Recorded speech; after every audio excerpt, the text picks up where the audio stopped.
Good morning, everyone. I also apologize for the time, even though I had nothing to do with it. I'm surprised, though, to see this many people here this morning because it is 8 o'clock, and I think breakfast is also at 8 o'clock. So I'm quite honored that you are here instead. So, good morning again. For anyone who didn't already see me yesterday, my name is Marina. I'm a digital forensics investigator and incident responder at ZCERT, which is the sectoral C-cert for healthcare in the Netherlands. I'm also an organizer of B-Sides Amsterdam, and I really like cats, which you will find out shortly. Previously, I've also worked at a biotech company, at tech companies, various SMEs and startups doing all sorts of things from GRC compliance and stuff to some database and cloud security, so a bit of everything.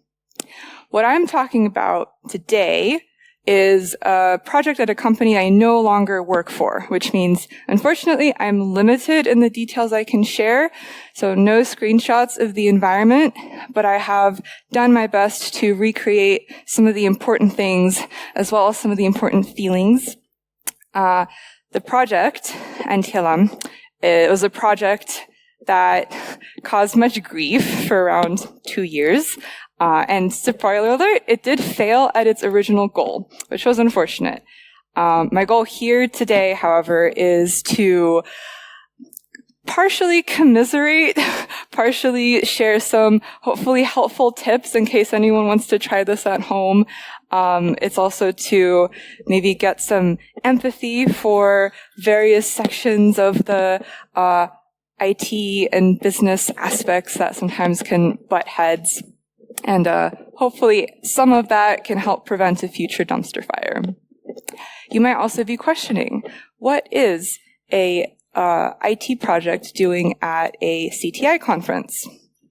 Counter question, is anyone here familiar with NTLM? Okay. Does anyone know it from the sysadmin or IT side? All right, so you know what's about to happen. Does anybody know it from the offensive security side? This is why it is at a CTI conference.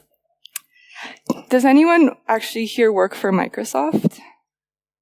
All right, we're safe, at least until it comes out on YouTube. So before we get further into everything being on fire, I gotta provide a bit of context first. I had just started at a new company. I was ready to make my mark, full of life, full of enthusiasm. There was a long list of problems, like anywhere, that needed to be solved. So being the humble and sensible person I am, I picked the one with the most amount of delay and issues. Because I thought I could, that's how I was going to prove myself. Go big or go home. And at this particular company, there had been a long-running NTLM project aiming to get rid of the entire suite. It had been going for several years. There had been no progress. Now, I didn't really know what NTLM was. That wasn't going to stop me. I was a security issue. I'm a security person. It seemed straightforward enough. I only started researching after I committed to getting it done in 6 months. Probably not a good idea. And surprise, it was not very straightforward at all. When you go to research NTLM, you may encounter any number of these terms. They are not always clearly defined, including by Microsoft. They're not always consistently used, so I had to do a bit of translation work. And I'm not going to get into it now, but there is a sort of chart I can share later to help make sense of this. But what I learned is that the NTLM protocol suite started with the birth of LAN Manager. So back when dinosaurs went to school, Microsoft used it for authentication in their LAN Manager authentication suite. The year was 1987. Now, Landman uses a challenge response mechanism where a client sends a request to a server, the server sends back a challenge, the client sends back the challenge encrypted with its password hash and some other stuff, and if it matches what the server expects, then the client is granted access. That's the gist. I could go into all the technical details about how it works and how those things make it terrible, but I could also just show you that you can get a pre-computed hash database to crack the hash within seconds. So this is a time lapse, but you can see less than 1.5 minutes later that is a use of a beautiful rainbow table. So that kind of sucks. And if you have 7 terabytes of extra disk space, you can try this at home. But you don't even need to go through all the trouble if you just squeeze in right there, which is what we call a man-in-the-middle attack. Because while the client authenticates to the server doesn't have to prove its own identity to the client. So it could be authenticating to a server, a domain controller, or anything else you put in front of it. And then you can eventually do a pass the hash attack, because hashes are used basically in the same way as a password is. So we can all agree this is unfortunately kind of terrible. So that's why the year that Jurassic Park came out, Microsoft replaced Landman with NTLM. Now, new technology LAN Manager works pretty much the same way, with some improvements that don't really solve the main vulnerabilities. So I don't really know what took them 6 years to develop. Then, 4 years later, NTLM version 1 was replaced with NTLM version 2. And cryptographically, it's somewhat better. However, it still hasn't solved the most important issues, which means it is still vulnerable to man-in-the-middle, pass the hash, and also brute force attacks. So, just 3 years later, Microsoft introduced the Kerberos, which sounds super cool, Kerberos Authentication Protocol as the default replacement for everything from Windows 2000 onward. It is way too complicated to get into right now, so I'm not going to talk about how it works. I think that could be another couple hours.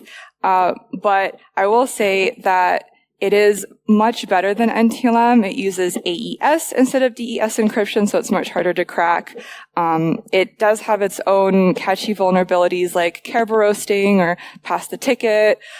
You can still use an NTLM hash to kind of manipulate the backwards compatibility and get a Kerberos ticket. This is called an overpass the hash attack. But it's much more difficult to brute force. It does require server authentication. Can't do man-in-the-middle so easily. And it also allows for multi-factor authentication, which previously NTLM did not. And generally, the tickets that are granted are time-limited and computer-based. So it's better in every way, and NTLM is just this gross barnacle that has all these vulnerabilities. In fact, there are so many vulnerabilities that at some point, they stopped writing them by hand and just started copying and pasting the same text, just with some small modifications. Anyway, you can see why this company wanted to get rid of it. At first glance, it didn't seem that difficult. We knew we had a couple Windows 2003 machines with legacy applications that definitely couldn't upgrade. But we weren't worried about the rest because Kerberos had been the default for over 20 years by that point. I mean, Microsoft themselves were killing it. They must be prepared. If only. So after researching, my first step was to get a good lay of the land, identify what's using NTLM and why. Thankfully, a multi-billion-dollar company like Microsoft has dedicated the time and the resources to create adequate tooling and reporting that lets its customers identify where NTLM is, what's using it, understand what the consequences are for turning it off, and then provide them information on how to configure everything to work with Kerberos. Right? Wrong. You might also think that, given the fact that the Microsoft documentation is so short, it can't be that complicated to solve. right? Also wrong. Stuff is nondescript, links are broken or don't exist anymore, even within Microsoft's own documentation. But luckily, some good sysadmin Samaritans, most of which are not affiliated with Microsoft, have written a lot of supplementary material, which I'll also share a QR code that you can get at the end. Anyways, we started with the first step, which was enabling authentication logs. These aren't enabled by default, so we didn't have any historical view of what had been happening, which meant we had to turn it on, and then wait for a month so that we could get all the applications connected. However, our favorite 4624 logs happened to tell us which authentication package is being used. So I decided to take a peek. This is an XML version. It's gross. I apologize. And I see this shit. I wasn't even thinking about LM being a problem, but there it was, and it was everywhere. So I panicked, and then I did some digging. I'm not sure why, but a bunch of stuff was using both LM and any, one or two versions of NTLM. So it seemed, not as critical, except for the legacy IBM system that was old enough to drink by that point in the US.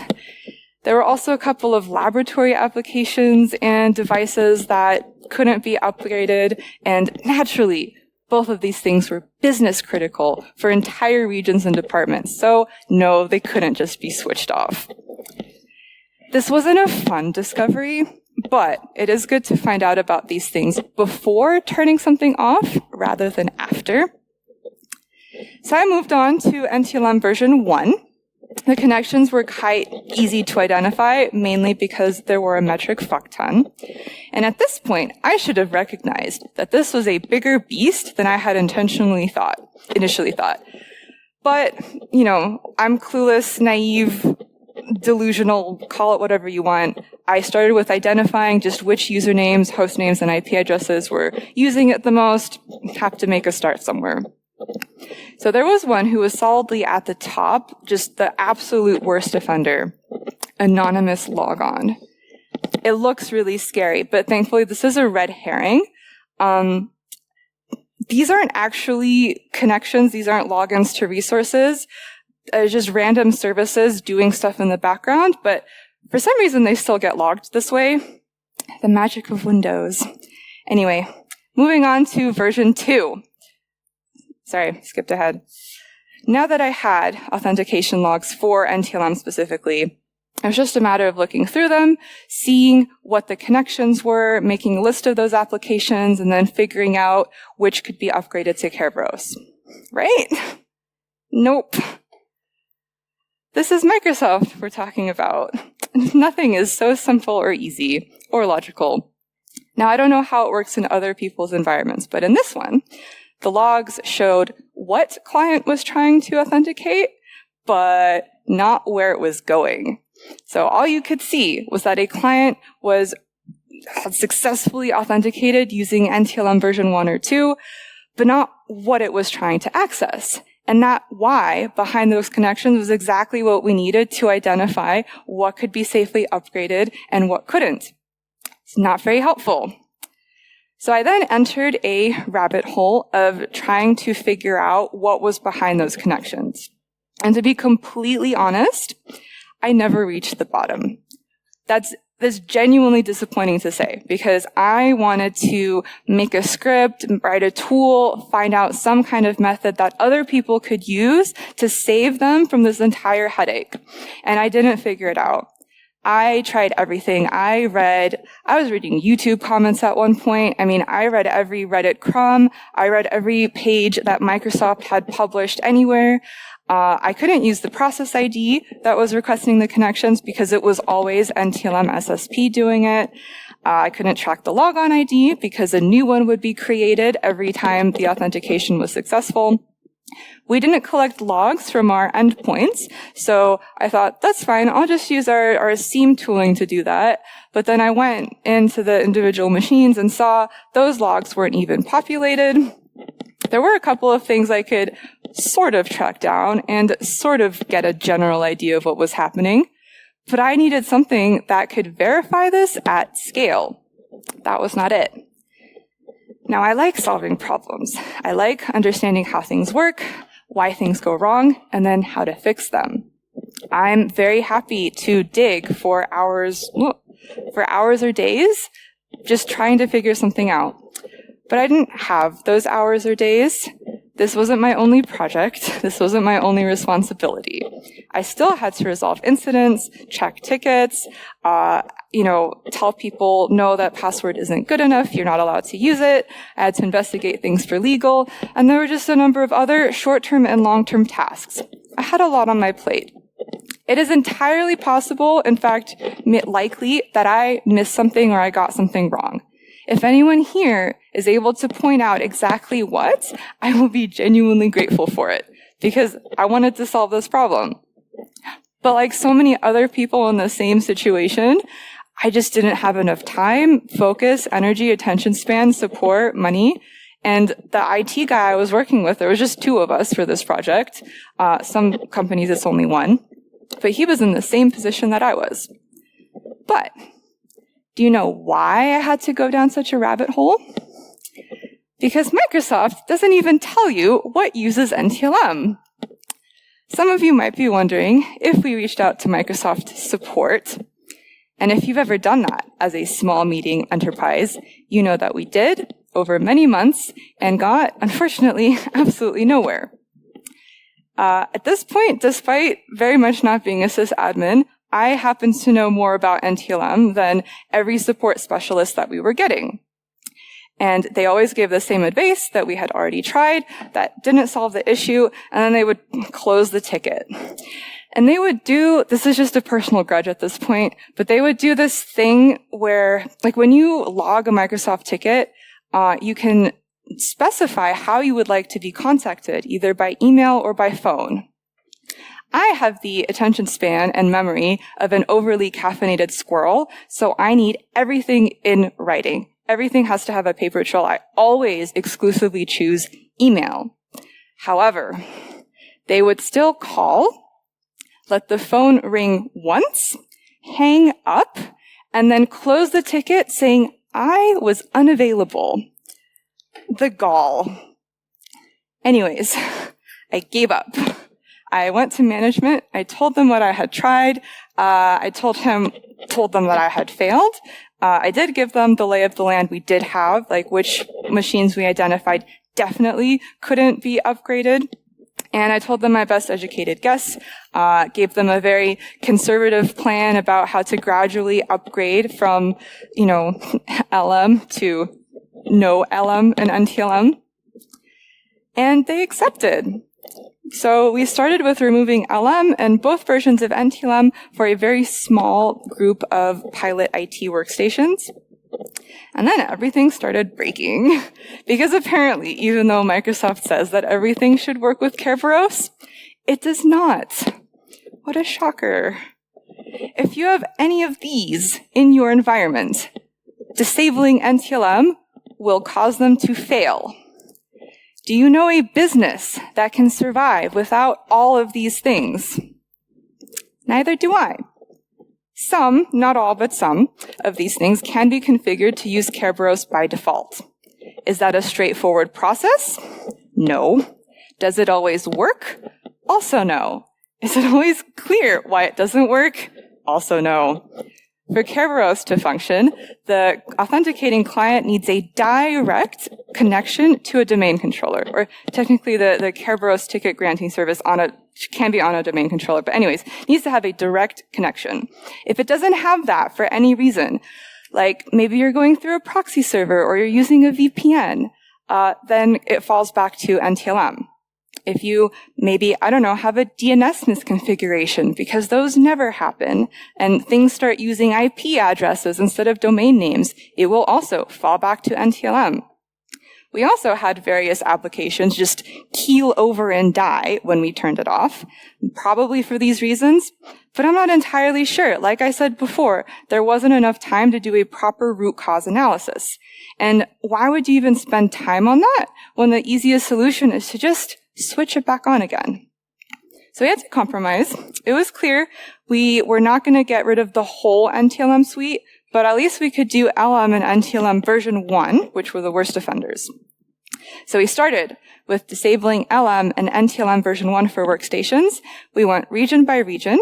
Meanwhile, we were monitoring using our SIEM to make sure that the connections weren't showing up anymore. And it was working. Some kind of progress, finally.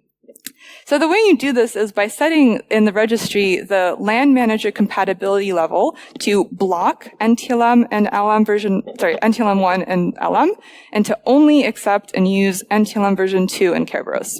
So we were here, and we needed to be here. Whoop. I'm a little trigger happy today.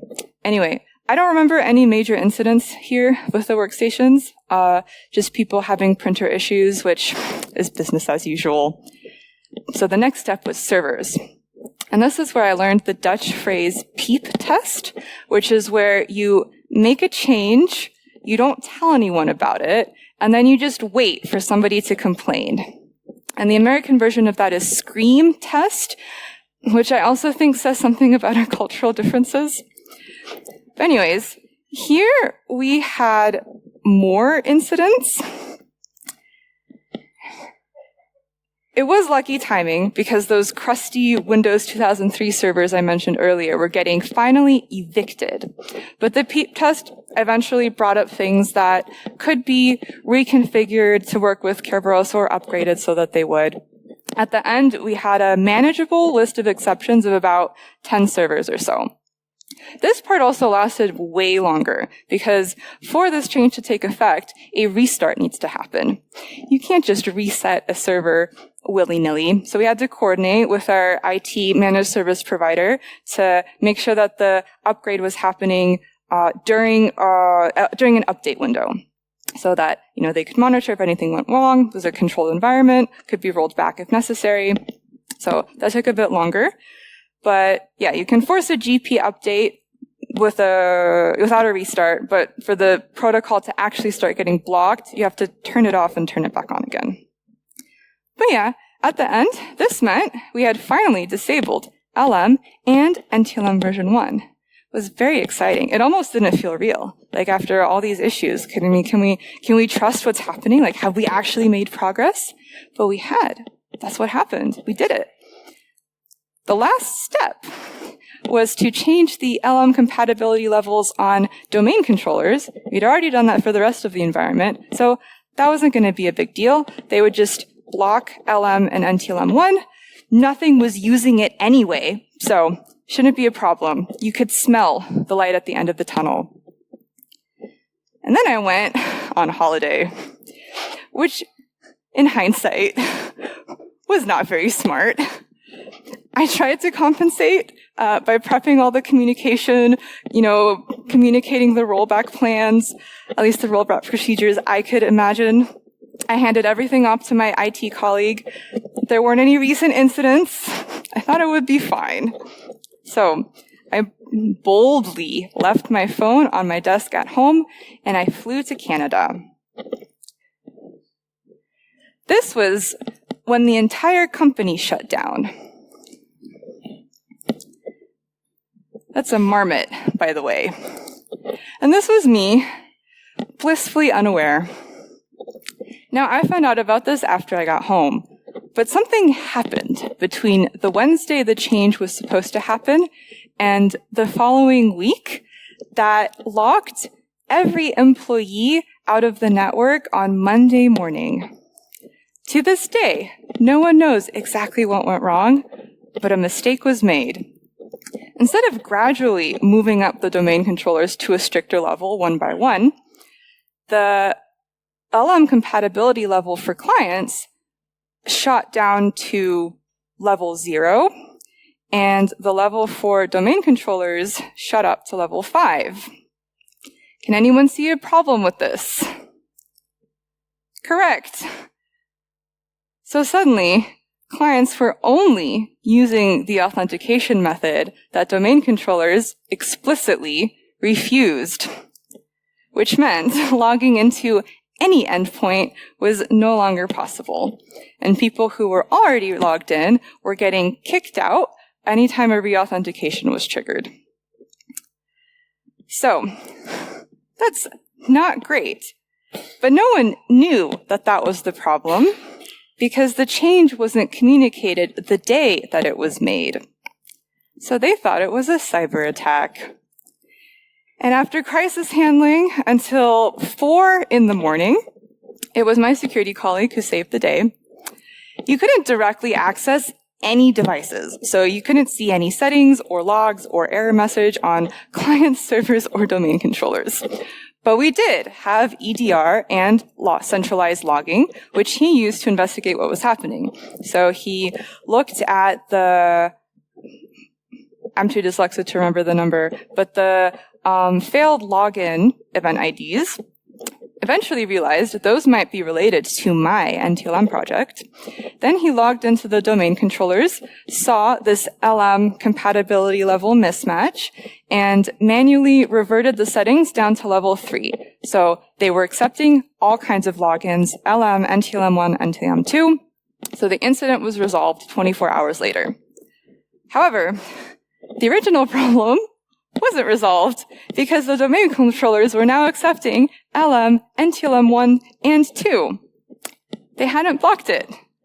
And after this happened, even though we identified the settings that caused this error and pinky promised that this would never happen again, nobody wanted to take the last step because I had messed up so badly.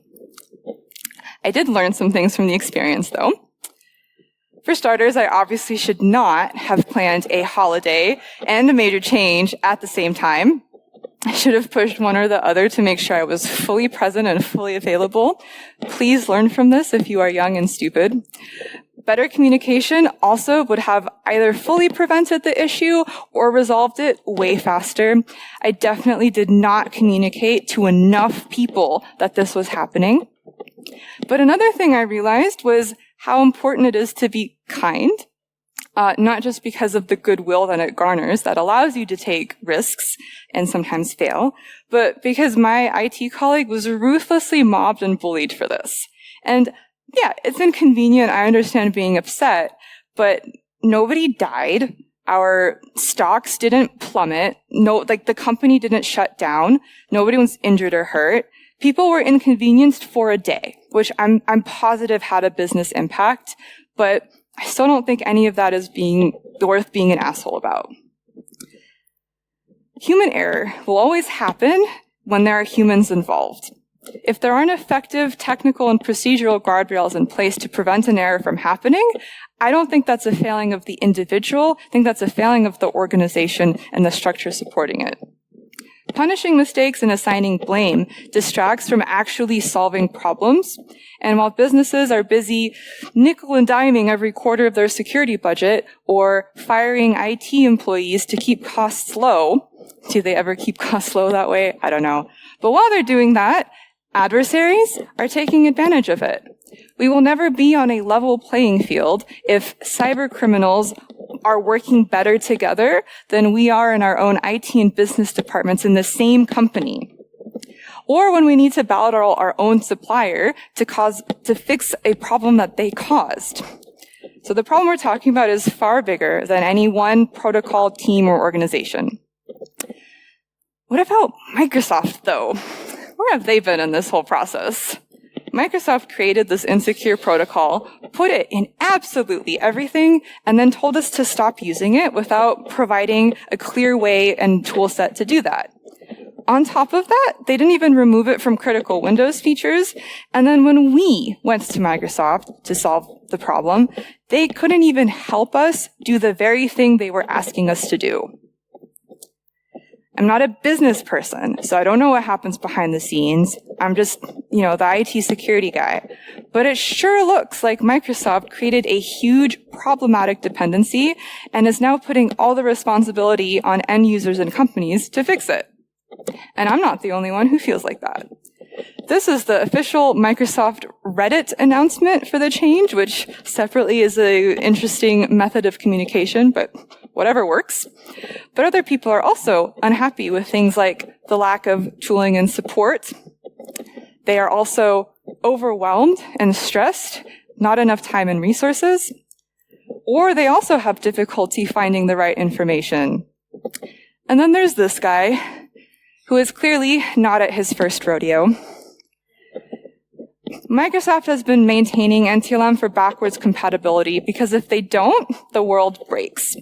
But that kind of creates a chicken and egg problem, because if you keep allowing, supporting, and producing insecure products, you don't actually incentivize anybody for moving off of them. And historically, no one makes security improvements because they want to. They do it because they have to. And up until now, they haven't really had to. But you still can't suddenly pull the plug without providing the adequate infrastructure and communication and expect everything to go fine.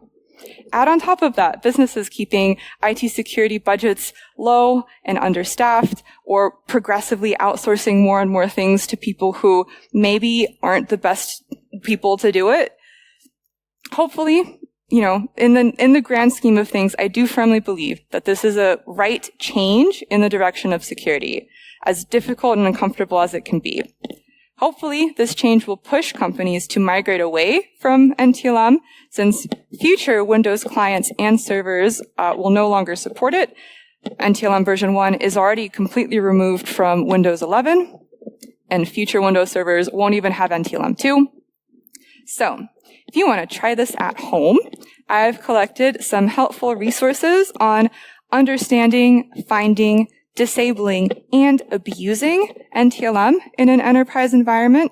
So hopefully that saves someone a migraine. And if anybody wants to ask questions or commiserate, please feel free to find me later. I don't bite, unless you work at Microsoft. Thank you.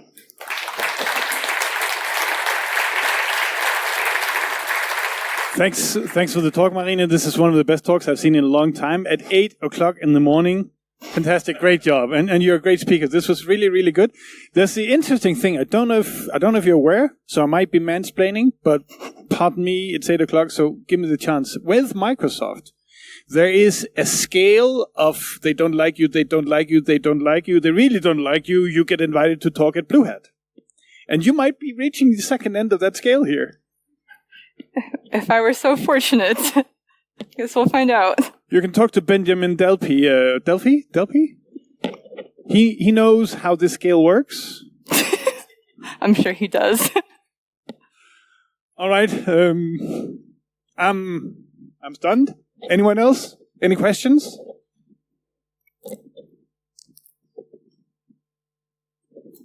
Thank you. You mentioned EDR and logs. Did you have network monitoring as well? So I would have thought you might see the NTLM traffic and decide who's a client, who's a server, which may be of help. We had firewall logs, but they were not very helpful for kind of understanding the content of what was happening. So the first part of the connection we could track, and then it was piecing together what was happening on the other side. So you would need PCAP, and then you could use Seek or Suricata, that kind of tools, or Corelight, like the guys out there. Yeah, that could have worked if we had the scale to properly do that. But I did try that as well. I'm not a network person, so probably could have missed something there. All right. Anyone else? Wosinovic, if you're watching this, give her the invite. Guess I unhooked prematurely.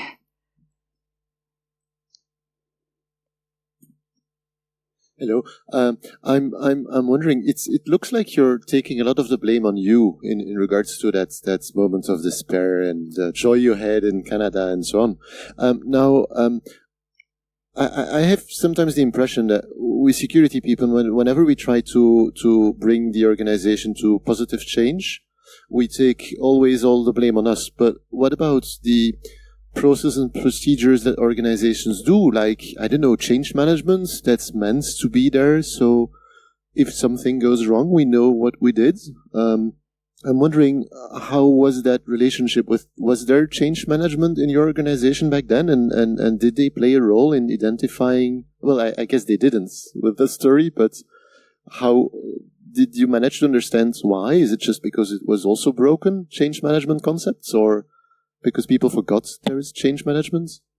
Well, I think we did have that in place. I know from my part, because that's the only part I have full visibility over. I didn't register just how clear I should have been. So I think that there were more opportunities I could have taken to communicate. No, I was not provided a detailed schedule of 3 days, T- the change, do this, 1 day before do this. I don't know, maybe that would have helped, since I was still more junior, but yeah, it was, I agree with you definitely that, there should have been more barriers in place. Someone should have double checked, one, I should have also been there, but it was kind of a perfect storm, you could say, where just the few pieces of information that needed to come together did not. Let's cut it here. Will you be around for more questions if Yes. we want to catch you? Yes, happily. Awesome. So please do that if you have more questions. We need to move to the next talk. Thanks again, Marina.